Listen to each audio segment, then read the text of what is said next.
আমি আব্দুর রাজ্জাক বিন ইউসুফ আপনার খুব কাছের মানুষ হয়ে আপনাকে আমি সঠিক ধর্ম দিতে চাই। আপনি ধর্মের নামে মিথ্যা কথা বলেন, এটা আমি চাইনি। আপনি নামাজ শিখাবেন মিথ্যা কথা দিয়ে, এটা আমি চাইনি। একটা মহিলা পুরুষ মারা গেছে, তার অজু গোসল দিবেন রাসূলের নীতি ছাড়াই, এটা আমি চাইনি। আমি যেটুকু জানি তাতে আপনি একটা মরা মানুষকে নিয়ে যা করেন তার শতকরা 60% কথা রাসূলের সাথে মিল নেই। সেটা লাভ কি হলো? তা আমাদের দেশের লোক তো লাশকে চিৎ করে রাখে, তা আমি বলেছি জায়েজ নয়, প্রমাণ করেন দেখি। আমি তো বলেছি ডান কাতে রাখতে হবে গোটাটাই, হাত পাশে রাখতে হবে, হাত বুকের উপরে নয়।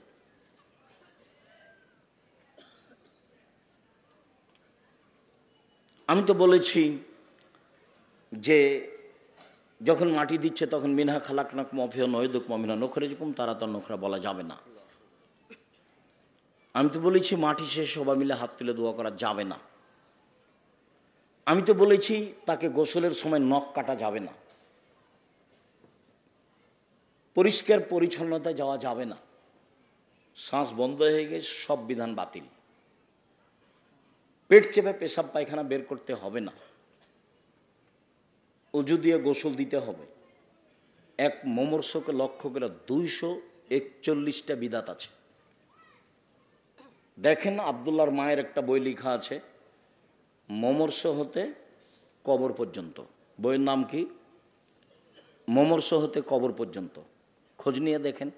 আমি চেয়েছি সঠিকভাবে আপনার সামনে মুখে আসতে, আমি চেয়েছি কলমে আসতে, আমি চেয়েছি মিডিয়ায় আসতে। এটা আমার জন্মভূমি, আমার দাবি। আমার জন্মভূমির নারী পুরুষ আমার সাথে পরামর্শ করে ধর্ম পালন করবে, এটা আমার দাবি। আমার দাবির সাথে যদি কেউ খেয়ানত করে থাকে সেটাতে ভুল করছে, তার ব্যাপার। ও আমাকে পরামর্শ দিতে পারে। তার যদি পরামর্শে দেখা যায় যে আমারটা ভুল আছে, আমি ছেড়ে দিতে বাধ্য থাকব। ধর্ম আমার পৈতৃক সম্পত্তি নয়। প্রথমে যখন দিন প্রচার করি তখন ইল্লাল্লাহ আত্মাহিত বলার সময় বলতাম ইল্লাল্লাহ, একবার উঠাতাম। তো জাল হাদিসও নাই ইল্লাল্লাহর সময় হাত উঠাতে। এটা তো সেই জায়গির গ্রাম, যে জায়গির গ্রামে বক্তে যখন শেষ হলো তখন সামনের দিক থেকে পাথর আর ইট আসতে লাগলো। কীভাবে সাজা ছিল আমি বলতে পারবো না। আমি তো স্যান্ডেল স্টেজে ছেড়ে দিয়ে দৌড়ালাম, একটা বাড়িতে ঢুকেছিলাম, সে কোন বাড়িতে আমার মনে নেই।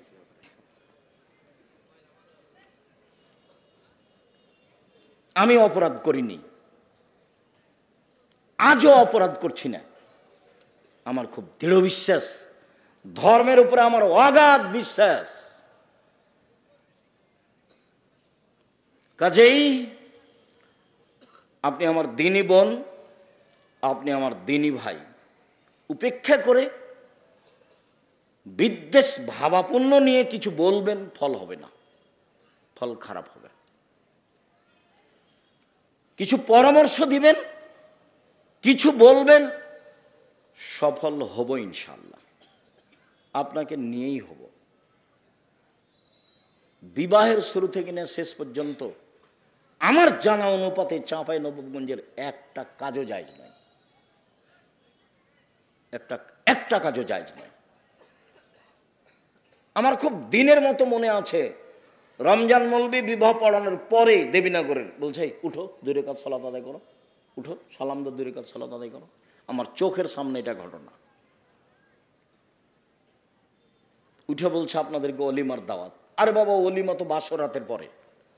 অলিমা কখন? বাসরাতের পরে। এখানে কেন অলিমা? এখানে তো বিবাহ পড়ানোর পরে দোয়া আছে, বারাকাল্লাহু লাকা ওয়া আলাইকা ওয়া জামা বাইনাকুম ফি খাইর। ওটা তো আল্লাহ রাসূল বলেছেন দোয়া। আপনি খালি জোর করে ঠেলা মারলেই হবে? এ কি নির্বাচন? এ কি মিছিল? জোর করে একটা কিছু করলে হবে? এর নাম ধর্ম। আপনি না মানলে কি হবে? যে ধর্মে 1 গিলাস পানি পান করলে কয়টা বিধান লাগে? 5টা। খুব ভালো করে মনে রাখতে হবে, সেই বিধানের কোনো অংশ মনের ইচ্ছাই চলে না। সেই ধর্মের কোনো অংশ মনের ইচ্ছাই চলে না। আপনি মহিলা মানুষ সলাৎকে নিয়ে, নামাজকে নিয়ে যত কথা বলেছেন প্রায় ঠিক নয়। কোরআন তেলাওয়াতের এই সূরা পড়লে এই হয়, আয়াত পড়লে এই হয়, বুবু সব মিথ্যা। অল্প কয়েকটা জিনিস, সূরা ইখলাসে থাকেন, 3 বার পড়লে 1 বার কোরআন মাজিদ পড়ার সমান নেকি হবে। আয়াতুল কুরসি পড়তে বলেন, সূরা বাকারার শেষ 2 আয়াত পড়তে বলেন, ঘুমানোর সময় সূরা মুলক পড়তে বলেন, সাজদা পড়তে বলেন। আল্লাহ নবী বলেছেন ঘুমানোর সময় যদি মানুষ প্রতিদিন সূরা মুলক পড়ে কবরের শাস্তি হবে না। 4 ধরনের মানুষের কবরের শাস্তি হবে না। তার এক শ্রেণীর মানুষ যারা জুমার দিনে মারা যায়, বৃহস্পতিবার দিন পার হয়ে সূর্য ডুবার পরে শুক্রবারের দিন সূর্য ডোবা পর্যন্ত সময়ে মারা গেলে তার কবরের শাস্তি হবে না। এই কথা মুহাম্মদ সাল্লাল্লাহু আলাইহি ওয়াসাল্লাম বলেছেন, আমি বলিনি। ক্যান্সারে পেট ব্যথায় মারা গেলে তার কবরের শাস্তি হবে না। সূরা মুলক রাতে পড়লে তার কবরের শাস্তি হবে না। এই কথা মুহাম্মদ সাল্লাল্লাহু আলাইহি ওয়াসাল্লাম বলেছেন। শহীদ হয়ে গেলে তার কবরের শাস্তি হবে না। 4টা পথ যাদের কবরের শাস্তি হবে না। আপনি মরা মানুষের সামনে কোরআন মাজিদ পড়েছেন, আপনি নেহায়াত অন্যায় করেছেন, আপনি অপরাধ করেছেন। গ্রামবাসী ভালোবেসেছে, বুঝেনি, সেই জন্য লাশ চলে যাওয়ার সাথে সাথে আপনি সবাই মিলে হাত তুলে দোয়া করেছেন, আপনি রাসূল সাল্লাল্লাহু আলাইহি ওয়াসাল্লামকে অপমান করেছেন। সম্মানিত দিনী ভাই বোন, আপনাকে আমি অনুরোধ জানাচ্ছি, জানটা মরে মরে, লোকটা মরে মরে, জান যায় যায়, আপনি পাশে বলেন লা ইলাহা ইল্লাল্লাহ। আল্লাহ রাসূল বলছেন লাক্কিনু মাউতাকুম লা ইলাহা ইল্লাল্লাহ। মরে মরে, জান যায় যায়, তার পাশে বলো লা ইলাহা ইল্লাল্লাহ। কেন? মান কানা আখিরু কালামিহি লা ইলাহা ইল্লাল্লাহ ফাদাখালাল জান্নাহ। কারো যদি শেষ বাক্য লা ইলাহা ইল্লাল্লাহ হয় তাহলে জান্নাতে চলে গেছে। কই আপনার সূরা ইয়াসিনের কথা তো আল্লাহ নবী বলেননি, সূরা হাসরের 3 আয়াতের কথা আল্লাহ রাসূল বলেননি, কোরআন তেলাওয়াতের কথা আল্লাহ রাসূল বলেননি। আপনি প্রমাণ পেশ করতে পারবেন না।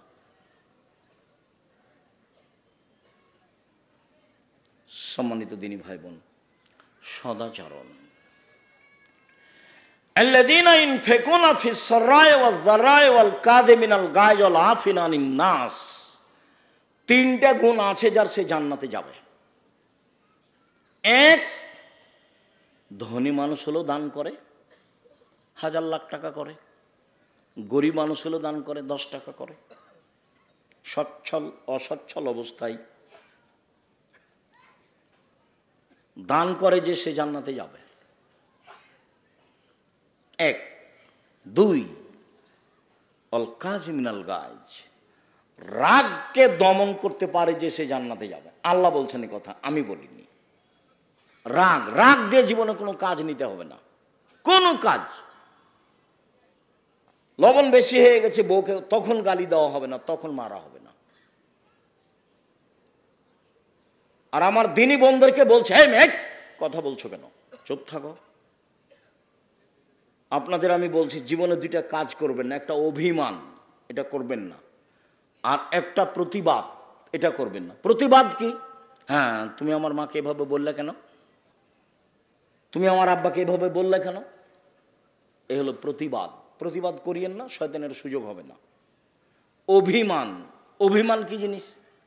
কই ঈদের দিনে তো তুমি একটা নতুন কাপড় কিনলে না, কই তুমি তো আমাকে একদিন নিয়ে যেতে চেয়েছিলে ঢাকা শহর দেখাতে, তো নিয়ে গেলে না তো। এর নাম অভিমান।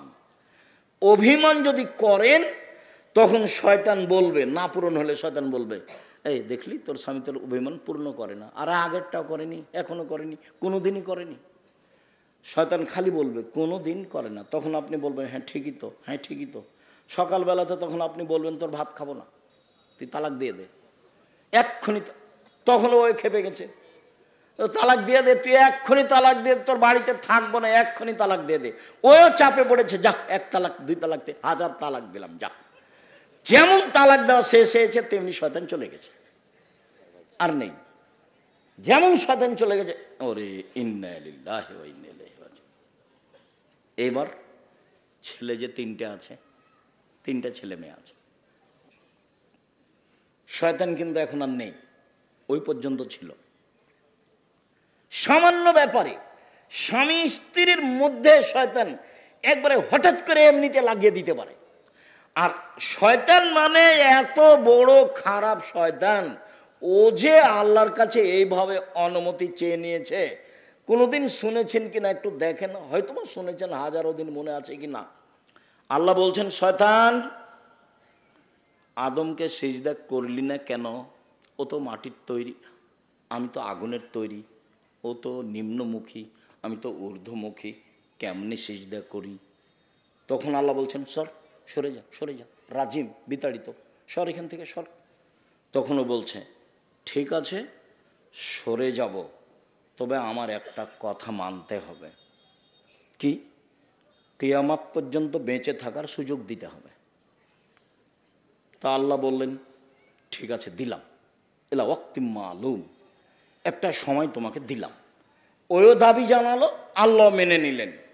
এখন যেমন আল্লাহ মেনে নিয়েছেন তেমনি ও বলছে রব্বি, বলার ঢং দেখেন, রব্বি হে আমার প্রতিপালক, ও ইজ্জাতে কা, তোমার সম্মানের কসম, লাউবিয়ানিল ইনসানা, আমি আদমের ছেলে মেয়েকে ভুল পথে নিয়ে যাব যাব যাব, মাদামাত আরওয়াহুম ফি আসাদিহিম, তার দেহে যতদিন পর্যন্ত শ্বাস থাকবে আমি ততদিন পর্যন্ত তাকে পাপ করাবই, তাকে আমি বিপাকে ফেলবই। কেমনে আদমের ছেলে মেয়ে জান্নাতে যায় তা আমি দেখে ছেড়ে দেবো, আমি একাই জাহান্নামে যাব? পৃথিবীতে শয়তান যত রিক্সের উপরে আছে, এত রিক্সের উপরে পৃথিবীতে কেউ নেই। সে জিম্মেদারি নিয়েছে আমাকে আর আপনাকে কোথায় নিয়ে যাবে? জাহান্নামে, আল্লাহর সামনে। আল্লাহর একবার সামনে এই কথা বলছে, একবার সামনাসামনি। তখন আল্লাহ বললেন না যা পারবি না যা, এই কথা বললেন না। বলছেন, শয়তান ইজ্জতি ও জালালি ও ইরতেফায়ে মাকানি, আমার সম্মানের কসম, আল্লাহ বলছেন আমার ইজ্জতের কসম, আমার মর্যাদার কসম, আমার উচ্চতার কসম, আদম সন্তান যতবার ক্ষমা চাইবে ততবার আমি ক্ষমা করে দেব। তাহলে ক্ষমা চাওয়া বিষয়টা থেকে গেল। এই কথা বললেন না যে যা পারবি না, এই কথা বললেন না। যতবার বিপাকে ততবার বলতে হবে আস্তাগফিরুল্লাহ ওয়া আতুবু ইলাইহি। তার মানে আস্তাগফিরুল্লাহ ওয়া আতুবু ইলাইহি এই জিকির একবারে করে নিতে হবে। স্বাভাবিক শ্বাস যেমন আসে যায়, ভাত যেমন সময় হলে খায় 3 বার, বাস এই তাসবিহ, এটা জিকির একবারে স্বাভাবিক জীবনে করে নিতে হবে। আল্লাহ আশ্বস্ত আমাদের আরো করেছেন, ইয়াবনা আদম মা দারাউতানি ও রাজাউতানি, আদমের ছেলে মেয়ে শোনো, তুমি আমাকে যেভাবে ডাকো আমি সেভাবে থাকি, তুমি যেভাবে আশা পোষণ করো সেভাবে আমি পূর্ণ করে থাকি। আদম সন্তান তুমি আমাকে যেভাবে ডাকো আমি সেভাবে থাকি, তুমি যেভাবে বলো আমি সেভাবে শুনি, তুমি আমার কাছে ক্ষমা চাইলে আমি ক্ষমা করে দিই, অলাউবালি, আমি পরোয়া করি না তুমি কত বড় পাপী, আমি পরোয়া করি না তুমি কত বড় পাপী, আমি পরোয়া করি না তুমি কত বড় পাপী।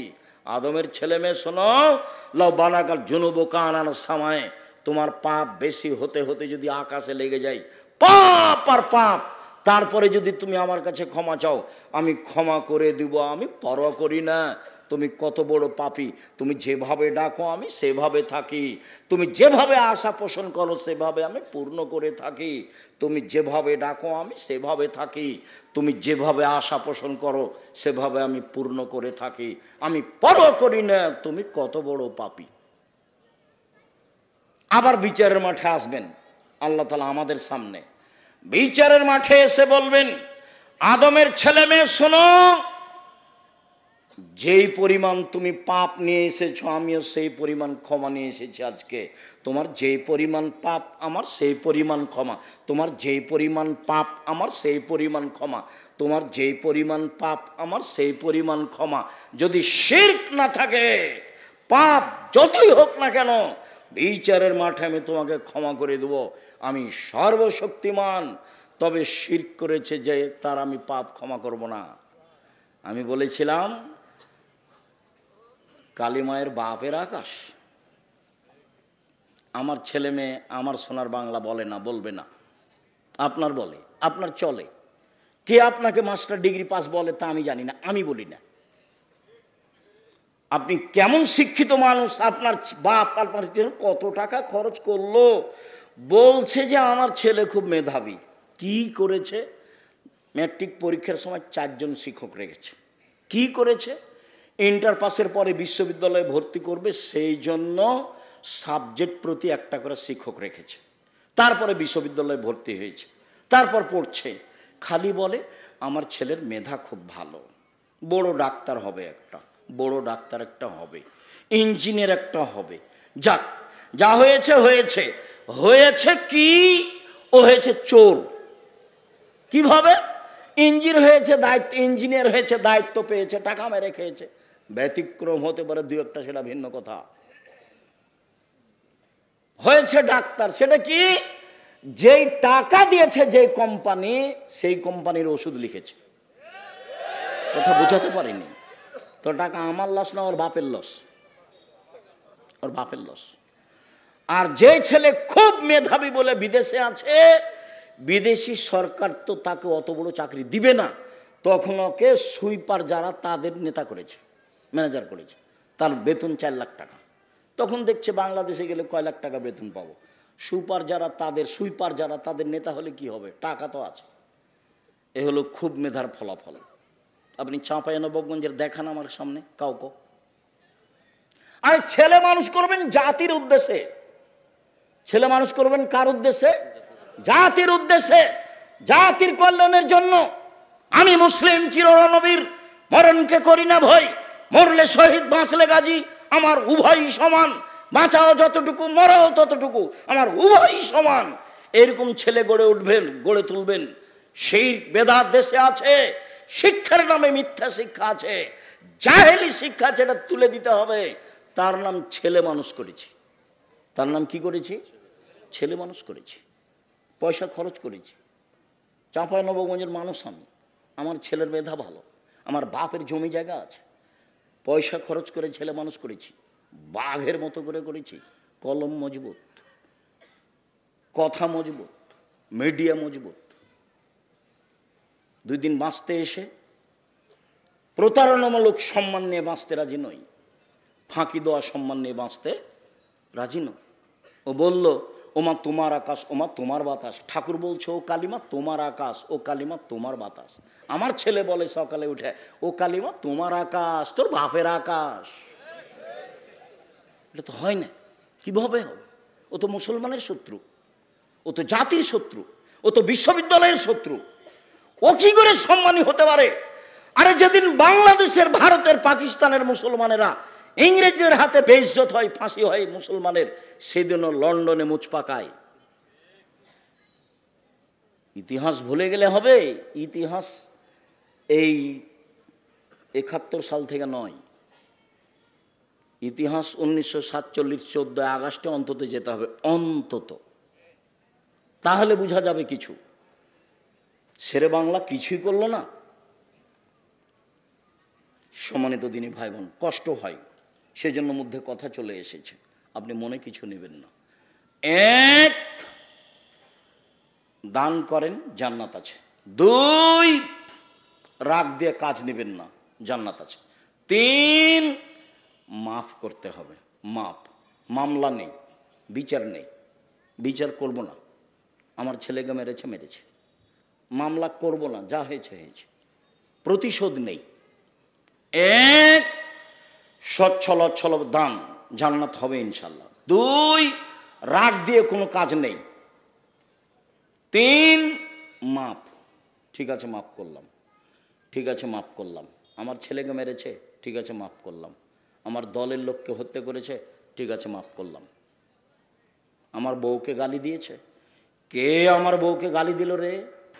এগুলো নয়। সম্মানিত দিনী ভাই বোন, চলেন এবার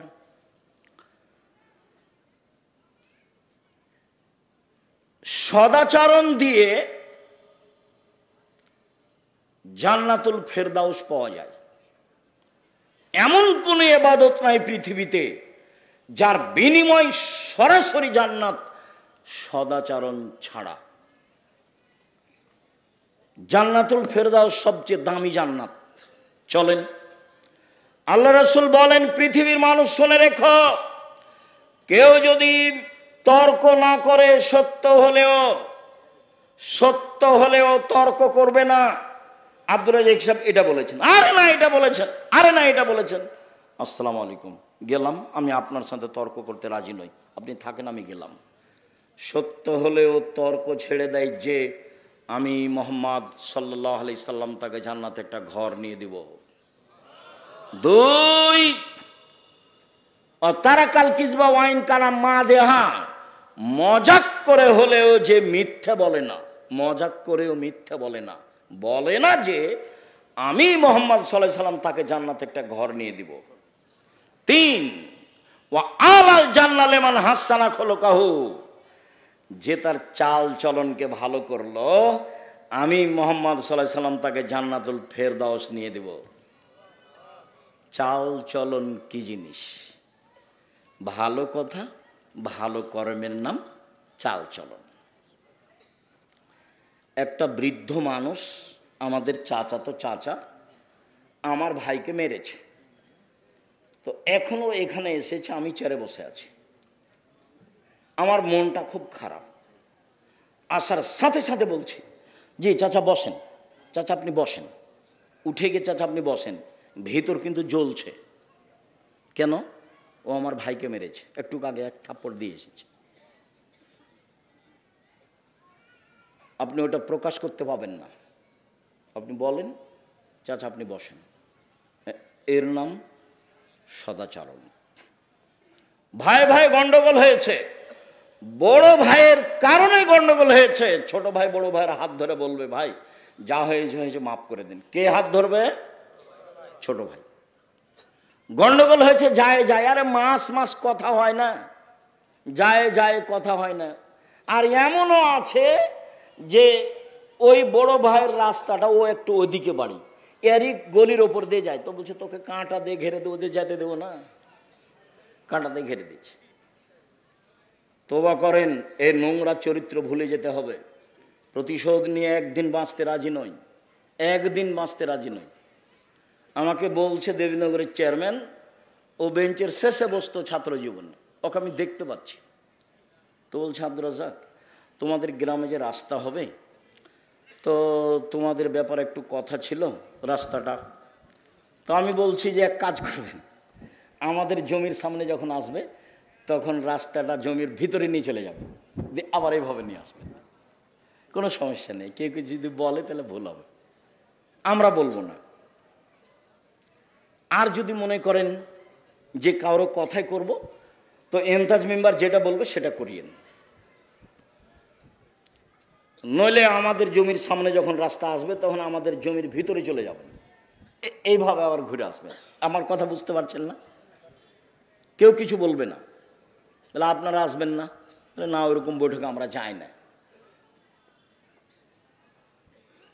প্রতিশোধ নিয়ে হিংসা করে দলাদলি করে লাভ হবে না। আপনাকে দলমুক্ত হতেই হবে, সংগঠন মুক্ত হতেই হবে, একবারে জেহেন খালি রাখতে হবে, ফ্রি। তাছাড়া আপনি একজনকে ভালোবাসবেন, একজনকে খারাপ বাসবেন, টিকতে পারবেন না। এখানে যারা বসবাস করছি, দলীয়ভাবে একজন আর একজনকে কত খারাপ বাসি। এদিকে দেখেন, এক মিনিট, দুইটা মেয়ে একসাথে জন্ম নিয়েছে, দেখতে সুন্দরী, তারা মেধাও ভালো, তাদের চাল চলনও ভালো। তো কিছুদিন পরে বড় হয়েছে, তো একজনের বিবাহ হয়েছে এই দলের সাথে, একজনের বিবাহ হয়েছে এই দলের সাথে। তারা এখন আর কথা বলে না, তারা এখন আর কথা বলে না। কয়েকদিন আগে কিন্তু একজনকে ছেড়ে আর একজন থাকতো না, কথায় কথা বলতো, আম্মা ও কই, আম্মা ও কই, ও বলতো আম্মা ও কই, একজন আর একজনকে ছেড়ে থাকতো না। এটা রোগ, এটা ব্যাধি, এখান থেকে আপনাকে মুক্ত হতে হবে। মানুষকে ভালো ভাসতে হবে, প্রতিবেশীর সাথে ভালো আচরণ করতে হবে, টিকা যাবে না। সম্মানিত দিনী ভাই বোন, সদাচরণ দিয়ে সবচেয়ে দামি জান্নাত পাওয়া যায়। আবু মুসা আশআরী রাদিয়াল্লাহু তাআলা আনহু বলেন, রাসূল সাল্লাল্লাহু আলাইহি সাল্লাম বলেছেন, ইন্না ফিল জান্নাতে গোরাফ ইউরা যাহিরুহা মিন বাতিনিহা ওয়া বাতিনুহা মিন যাহিরিহা। জান্নাতে কতগুলি দামি দামি ঘর আছে, উন্নত মানের পদার্থ দিয়ে তৈরি, যার ভিতর থেকে বাহির দেখা যায়, বাহির থেকে ভিতর দেখা যায়। সাহাবীগণ বললেন, আল্লাহর নবী, এত দামি ঘর কে পাবে? তখন আল্লাহ রাসূল বললেন, লেমান আলানাল কালামা, যার স্বভাব ভালো, আচরণ ভালো, সে পাবে।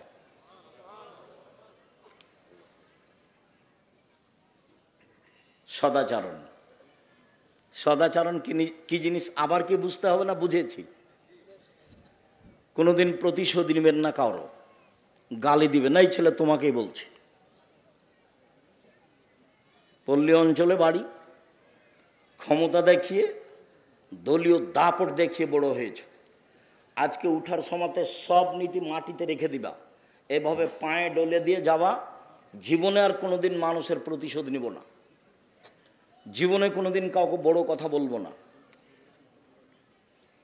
যা হবে হবে,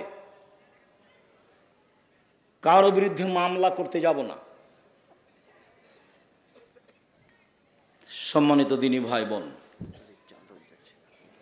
শুনুন, ছেলেরা মনে হয় আপনাদেরকে সহযোগিতা করার জন্য বলছে, তো কথা না বলে ওরা গেলে সম্ভবপর 500 টাকা হোক, 1000 টাকা হোক, 200 টাকা হোক, 50 টাকা হোক, 10 টাকা হোক, আপনার সামনে দিয়ে ওরা যেন ফ্রি এমনিতে চলে না যায়। কেন? আল্লাহ রাসূল বলছেন, আলিয়াদুল উলিয়া খায়রুম মিনাদিস সুফলা, নেওয়া হাতের চেয়ে দেওয়া হাত ভালো। কোনটা হাত ভালো? দেওয়া। আর নেওয়াটা ভালো নয়, দেওয়া ভালো। কেউ সামনে আসলে আপনার সামনে থেকে লোকটা ফিরে যাক, এইটা যেন না হয়, এটা মাথায় রাখবেন। সম্মানিত দিনী ভাই বোন, বলছিলাম, একজন সাহাবী আল্লাহ রাসূলকে বলছেন, আল্লাহ রাসূল, মাল খায়রু মাউতি আল ইনসানো, মানুষকে যে আল্লাহ নেয়ামত দিয়েছেন, অনুগ্রহ, তার সবচেয়ে উত্তম কোনটা? এই ছেলে, কথা স্মরণ করবা, দাঁড়িয়ে বা উঠে গিয়ে পরিবেশ নষ্ট করবা না। তোমার কিছু কষ্ট হলেও কিছুক্ষণ সময় বসে থাকবা, এমনভাবে বসে থাকবা পাখি যেন মনে করে তুমি পাথর, আমি তোমার জন্য এসেছি। আমার এই কথাটা খুব ভালোভাবে মনে রেখো। সম্মানিত দিনী ভাই বোন, হাত দুটি নিয়ামত কিভাবে বুঝবো? একটা হাত নেই যার, তাকে বলেন কিভাবে পানি খরচ করে, কিভাবে লুঙ্গি পরে, তাহলে তো বুঝবো। পা দুটি নিয়ামত, এটা কিভাবে বুঝবো? এক পা নেই যার, তাকে জিজ্ঞাসা করেন কিভাবে পায়খানা করে, কিভাবে পানি খরচ করে, কিভাবে চলে, তাহলে বুঝতে পারবো পা দুটি নিয়ামত। তো আল্লাহ রাসূলকে জিজ্ঞাসা করা হলো সবচেয়ে দামি নিয়ামত কোনটা? তখন রাসূল সাল্লাল্লাহু আলাইহি ওয়াসাল্লাম উত্তরে বললেন, আল খুলুকুল হাসান, ভালো আচরণ। বুঝাতে পারলাম না মনে হয়? সবচেয়ে বড় নিয়ামত কোনটা? উত্তম চরিত্র, ভালো আচরণ। নওয়াস ইবনে সামান রাদিয়াল্লাহু তাআলা আনহু বলেন, একদা আমি রাসূলকে জিজ্ঞাসা করলাম, আল্লাহ রাসূল, মাল বিরর ওয়াল ইসমু, বলেন তো একটু পাপ কি জিনিস, নেকি কি জিনিস? এই ছেলে, বসো। যারা শুধু মাঠে যাচ্ছে তারাই যাবে, তোমার পাশে যাবে, সম্ভব হলে সহযোগিতা করবে, নাহলে চুপ থাকবা। তবে আপনাদের অনুরোধ জানাচ্ছি, অংশগ্রহণ সবাই করবেন, কম হোক আর বেশি হোক। আপনি বঞ্চিত হন, এটা আমি চাইনি। বলছিলাম, আল্লাহ রাসূল বলেন তো